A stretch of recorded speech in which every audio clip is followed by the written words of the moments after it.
Welcome to the Week 7 Sentinel High School football preview. I'm Perry Mattern alongside Jake Adams, and let's get to our quick snaps as we look at all of the games coming up this week. Then we'll get to our 3 key games and our Sentinel stars to watch. Starting out with the quick snaps, we start in Mifflin County. Cumberland Valley will be there to take on Mifflin County, and a game that the Eagles should go and take care of business. Yeah, if Carlisle can hold Mifflin County to 254 yards 2 weeks ago, imagine what the CV Eagles defense is going to do. Tim Spinelli also 63 total tackles, 16 of them solo. He's probably going to have a big game. You would expect that, especially after his 4-touchdown effort last week. Yeah. Lower Dauphin at Mechanicsburg, and the Wildcats desperately need themselves a big win to get back in the District 3 playoff picture. I think we can agree the Keystone is kind of out of reach at this point, but an upset for them would be big here. And they're going to have to do everything in their power to stop George Talowich, who torched Redland's defense last week. Much better defense than Mechanicsburg's got. He averaged 9 yards a carry, I believe. So Mechanicsburg's defense, who struggled all year, really needs to step up. Camp Hill or rather Steel High at West Perry, and Steel High beat Camp Hill last week. Pretty impressive win for the Rollers, and West Perry still looking for that first win. Maybe they catch the Rollers napping. Yeah, they're going to have to do, this goes back to running back again, they're going to have to stop Shaheem Moody Williams if they want to do that. And this run defense has struggled all year, 7.1 yards allowed per carry. Moody Williams has got 6.6 per carry. So they're going to need a big game there. Now let's move on to Camp Hill. Get the brand new stadium. It's homecoming, new cyber park and everything, and Palmyra will be there. And the Cougars have been kind of a tough team to figure out. They lost at Trinity, but they get a big win last week over Boiling Springs. So this will be another tough test for the Lions, who desperately need themselves a win. 4-0 start, have lost 2 in a row since. And Coach Frank Gay, I'm sure, is kind of wondering if this team is going to pull Jekyll or Hyde in this situation. Carl Rigel, one thing we caught that caught our eye, 36.6 yards per kickoff return. He has second in the nation on max preps. So that's going to be a weapon that the Lions are going to try to have to limit. And hopefully that 3-headed monster on offense can get them back going in the right direction. Trinity at Middletown. The Shamrocks 3-3, 3 home wins and 3 road losses. They go to Middletown and need this one.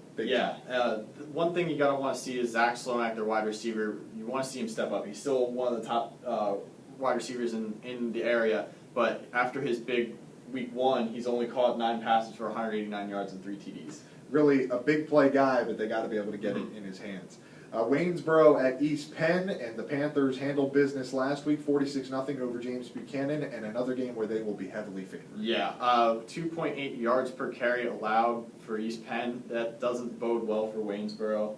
172.5 yards per game total they've allowed our season, which is easily the best in that division, and I believe among the best in the Mid-Penn. Waynesboro's offense is good, but this East Pennsboro defense right now might be better. Waynesboro's going to have to get the passing game going early and often.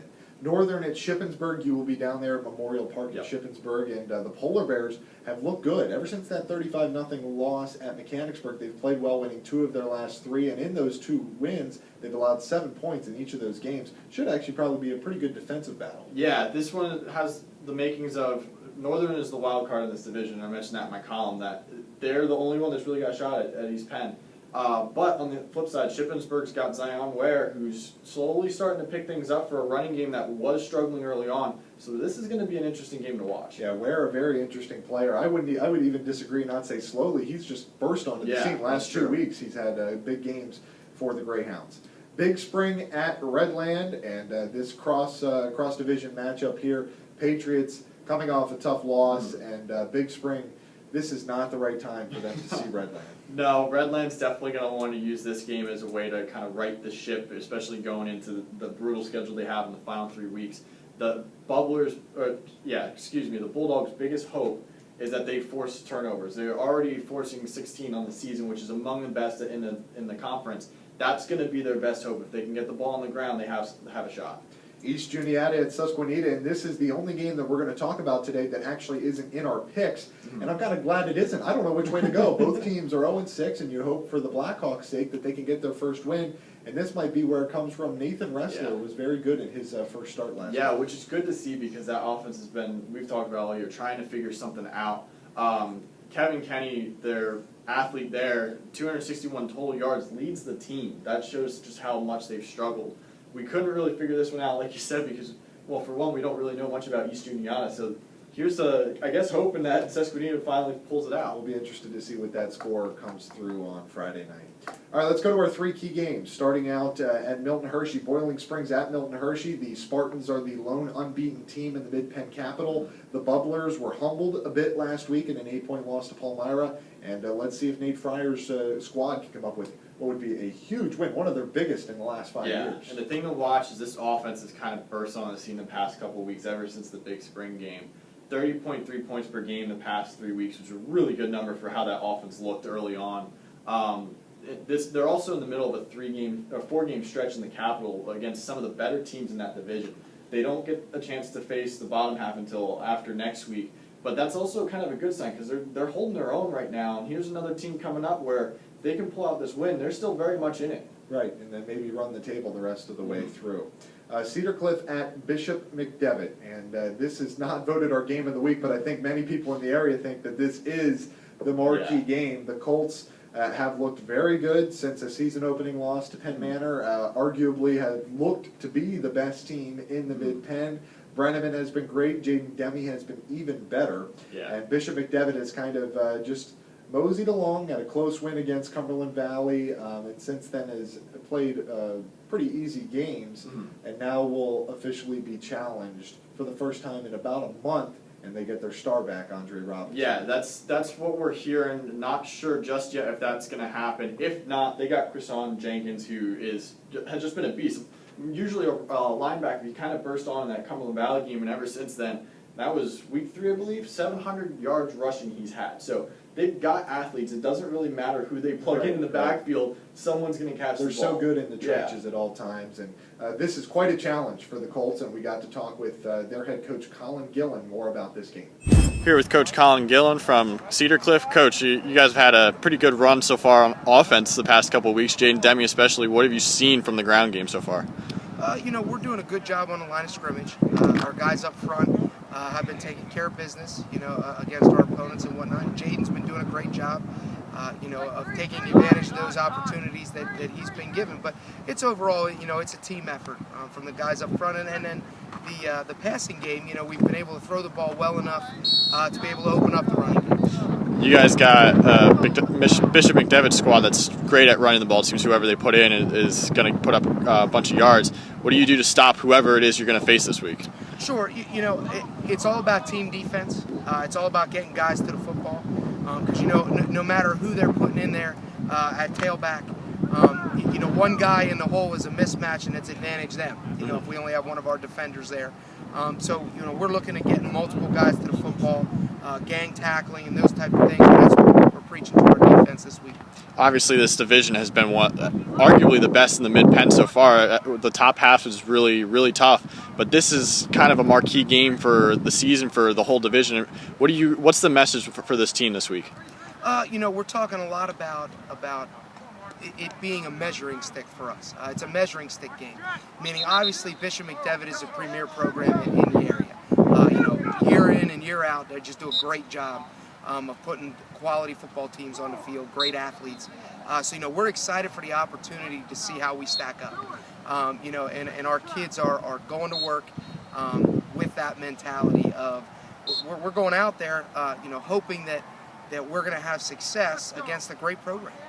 Thank you to Coach Gillen for taking his time out to talk with us this week. And Jake, when you look in the trenches, as we were just talking about before Gillen got to talk, Cedar Cliff has been very good. Even they've had some depth issues, but they've handled that well, and as evidenced by Jaden Demi's success. One thing I was talking with him off camera during that day, he really likes the 2 senior guards he has on that team and provided a lot of leadership. Obviously, it's a young backfield he's got, and Demi is a junior, and then obviously Grant Brenneman, who's just a sophomore.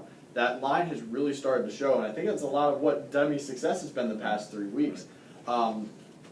Bishop McDevitt has all the star athletes out wide, but it's those lines, again, that this will be a battle in the trenches. Even though it's going to be a high-scoring game, this is going to be a tough battle. Actually, I'm not really sure if it's going to be a high-scoring game. We really don't know what to expect from this one. It could go that way, and it could go the way you saw McDevitt when they played Cumberland Valley. All right, our game of the week here in Carlisle. It is the Thundering Herd hosting Central Dauphin. Carlisle, a valiant effort last week. Really, you could make the argument they deserved to win that game against Cumberland Valley despite losing by 14. Right. Don't tell either team that. But Carlisle outgained the Eagles by over 100 yards. Billy Berger's pick six was really the turning point in that one. And it doesn't get easier. I think you could make the case Central Dauphin is better. Yeah, this might be one of those games where Billy Berger is going to be feeling it on Monday. CD has 32 total sacks on the season, according to Max Preps. This defense comes out after everyone they face. It's surprising that they're only 5-1, really, to be honest. They're sitting at 3-0 in the division, up there with their arch rival CD East. Right. They've got Stephen McNeil, their linebacker, 68 tackles, 37 of them solo, 6.5 of them are behind the line of scrimmage. That's pretty dangerous to go up against for this offense. The Rams also have not allowed a 100-yard rusher. Yeah. They've allowed decent amounts of passing yards, but that's because they've been ahead all the time.